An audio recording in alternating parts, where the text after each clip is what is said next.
So the rolling, just give you another angle.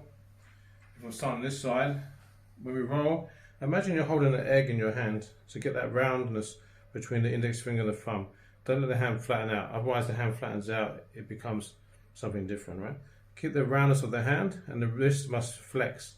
Right? So you don't want to have the rolling where your hand's doing this. You want the wrist to flex like this. If the wrist flex forward and comes back.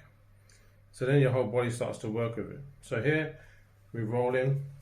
So if I roll my normal tempo, it's actually quite fast. You probably can't even see what I'm doing.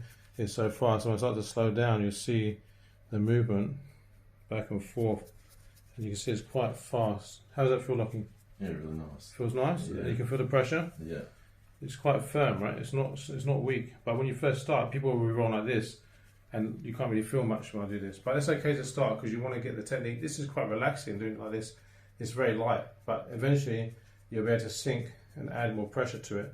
And you can work around the scapula as well. You can actually get into the spine of the scapula. You can get into the side of the pressure point into GB21. You can roll up the neck, even to the nape of the neck to GB20, bladder 10.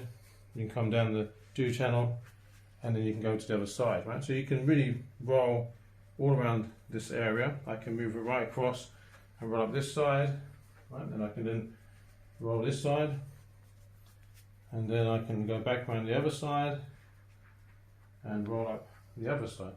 So it's a very versatile technique, very relaxing technique. Really stretches the muscle tissue, brings a lot of blood to the area. You can see his neck is there's a bit of colour there where the blood's coming in. That's good, that's what you want. And it's a very nice technique to use.